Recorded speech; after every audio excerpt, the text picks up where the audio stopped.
Shauna Mackenzie is human, feminine, with a little bit hint of masculinity.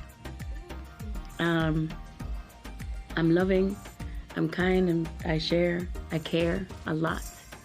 But I can also be aggressive, going for mine, trying to find my way like everybody else. Why the name Etana? Etana means powerful, it means strength, it means a strong one. And as a woman, we don't always remember how powerful we are, you know? And so I wanted the name Etana to be like a reminder to women that we are powerful and that we are great. We can build or break a whole nation. That's the power we have. Growing up in a family of boys only, all my cousins, I was the only girl. So I did everything they did.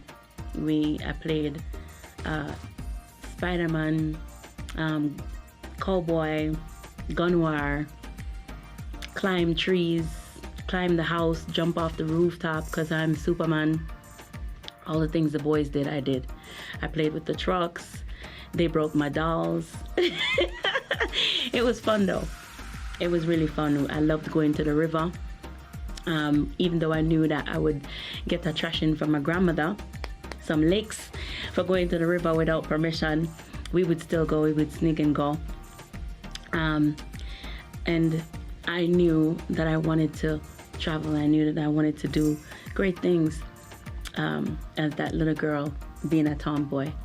I went to prep school and primary school in Jamaica, and then I migrated to the United States. And I went to middle school, high school, and I did some college and still in college. In my middle school years, I was learning, growing, experiencing life in new ways, of course, because I migrated in a new way of living for me. It wasn't always comfortable. I had some hard days during that time, but I made it through. And I'm grateful for all my experiences all the way up to college, when I decided I wanted to do music instead of being in a class in what was it? I think it was human anatomy and physiology or something like that. One of those classes, you know, and I had to learn about the parts and stuff, and I just wasn't ready for it, you know, at that time. And I chose music over that. My mother was always the kind of mother to say, I don't agree with your decision, but follow your heart. She was always open to whatever I wanted to do and the decisions I wanted to make for my own life. And I appreciated that for her. A lot of people, even in now, I would say, well, mommy, you know, you could have put your foot down somewhere. But in the end, you know, if she didn't allow me to make my own decisions, who would I be today? You know, so I'm grateful for her being so open and kind and honest when I needed her honesty. I discovered that I could sing when I was about 8 years old or younger, you know, and I would sing all the songs I know from Ear Supply. Two less lonely people in the world. You know, I would sing all the songs I knew from Whitney Houston, Mariah Carey, all the way up. But I still wanted to be a nurse or a doctor. I didn't want to be a singer. Being in the group, it was fun. I love working out every day of the week. I love shopping with the girls. I did everything. The only thing that I did not like was doing the video and having the videographer see way below. It just made me uncomfortable. I feel like if you need to see there, you need to ask my permission, or it needs to be that I wanted to show you, you know? And so I decided that I'd just walk away and do something else, that I don't have to be violated like that. And I chose to go to Jamaica and open up an internet cafe.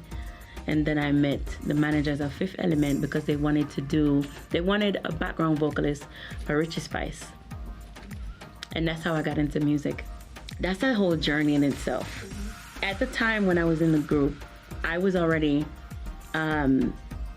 in my I would call it like my soul searching period, when I was more deeper into the teachings and principles of Rastafari. And so I would be the one with the braids, because I wanted to make sure that my hair was not touched. Like, you can always throw whatever you want, but you're not going to straighten my hair. You're not going to change me, you know? And I would be the one with the long, beautiful braids. And even if it was like curly like this, it was still braided at the root, you know? Where everybody else had their own hairstyle, I braided my hair to fit in. And then when I went to Jamaica, I was comfortable being a part of the whole group with Richie Spice, because then I realized that I could be myself. I can wear what I want to wear and do what I want to do. And I just decided that I was not going to go back to the group. It was hard. They cried, they fought, they argued, but I chose to walk away. Mm-hmm. Talking about Richie Spice, many people think you're related, or is that? We're not. In any way. I just became a background vocalist for him for one show, and one show turned into 2 shows and 3 shows and 4 and so on, you know. And that's a whole story all by itself. But we're not related. We never had. It was just like a brother and sister thing, you know. And in the whole of Fifth Element yard, I was one of 2 females, and the women there were treated like sisters of the yard. So, and at that time too, when I was at Fifth Element, I was not allowed to date anyone. So for years, like maybe 3 or 4 years, I dated no one. But I appreciated it because I learned so much. And that's what they thought. They thought that I came in and I was too naive, because I thought that I was in the Rastafari community and everything was peace and love and joy and nobody stole and nobody would do anything evil. That was just my mentality. And I had to unlearn all of that and understand that people are people and people do things that people do. You know, it took me a while to learn that, and then I cried for weeks, because then it broke my whole idea of what Rastafari was. And then, you know, here I am.